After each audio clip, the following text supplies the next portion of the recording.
rainy day today, and the guys at Foolproof were kind enough to invite us over to watch their very first canning run. They're canning a batch of Rain Cloud Porter, and we're going to go check it out. You know, we're huge fans, huge proponents of cans, and mainly because they're actually better for the beer than bottles are, and primarily for two reasons. One, they don't let any sunlight into the beer. Sunlight causes a skunking flavor in beer. Secondly, cans have virtually no headspace, so what that does is reduce oxygen exposure to the beer. That oxygen is actually going to degrade the quality, the shelf life of beer over time, so another plus side for cans. Finally, you know, here at Foolproof we have this really unique philosophy when it comes to brewing. We actually pair our beers with experiences. We want people to take our beer, go out and have an experience, and we feel like cans are really conducive to that whole attitude and that philosophy.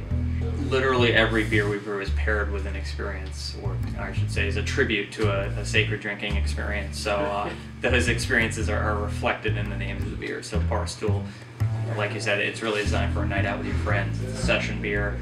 It's the kind of beer you finish one, you're ready to order another. This is Backyard, our IPA, and there's definitely an H in there, not an R. And kind of the experience we were trying to capture here was the idea that you're maybe flipping burgers, grilling with some friends in your backyard, and we feel like this IPA just goes great for that type of experience. You know, it's going to pair really well with some of those hot foods you might be grilling up. I absolutely love this beer. It's just, I mean, I love all three. It's like picking your favorite kid, you know, it's impossible, but if I had to, I'd probably say Rain Cloud is my favorite.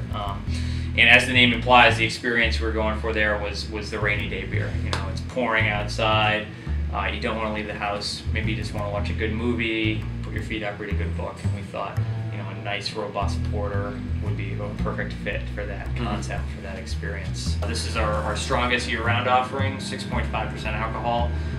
You know, like most porters, very modest hop profile, you know, a blend of English hops in there. But the malt bill is very, very interesting. You know, the other thing is there are not a lot of porters out there, certainly not as many stouts, and you know, we look at this and putting porter in a can, we think that's sort of a unique proposition. Yeah, absolutely. People drink beer because it's fun. You know, people want to get together with friends, family, have a beer, enjoy it responsibly, and have a good time. And that's what our company is all about. That's what the Foolproof brand is about. We do tours on Friday afternoons at 4 and 5 o'clock, and then Saturdays at 12, 1, 2, and 3 o'clock. And it's a great deal. You know, for $10, you come in, you get a glass to take home with you, you get to sample all three beers, and you get a tour of the brewery, you get to hang out with the team and meet the people that are making your beer right here in Rhode Island. So I'd say we take a great deal of pride in the fact that we do brew our beer right here in the Ocean State.